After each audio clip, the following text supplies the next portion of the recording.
സമസ്ത സമ്മേളനത്തിന്റെ ഭാഗമായി പദയാത്ര സംഘടിപ്പിച്ചു.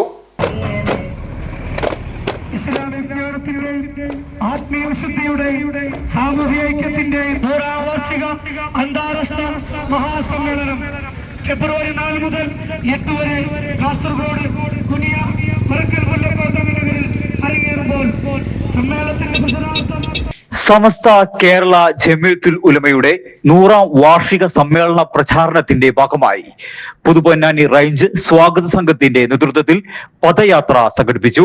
പുതുപൊന്നാനി സെൻട്രലിൽ നിന്ന് മുഫത്തി സിദ്ദിഖ് ഫൈസി സ്വാഗത സംഘം ചെയർമാൻ കെ സയ്യിദ് ഹാജിക്ക് പതാക കൈമാറി ഉദ്ഘാടനം നിർവഹിച്ചു.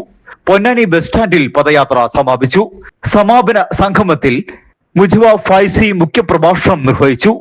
T A Rasheed Faizy, C K Rafeeq Puthuponnani, Tajuddeen Anvari എന്നിവർ പ്രസംഗിച്ചു. A K Marakkar Ponnani, A M Asan Bava Haji, P A Gafoor Puthuponnani, P K Ashaf Moulavi, V A Gafoor Ponnani, Haneefa Vattinur, Abdulla Asli, P A Jaleel master, P Ibrahim Musliyar, K V Kafeel പദയാത്രയ്ക്ക് നേതൃത്വം നൽകി.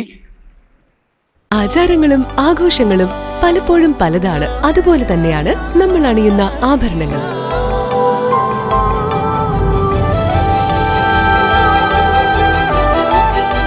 ജീവിതത്തിലെ ഓരോ നിമിഷങ്ങളും അവിസ്മരണീയമാക്കുന്നു Azad gold and diamonds. Azad gold and diamonds, Thazhepalam, Tirur.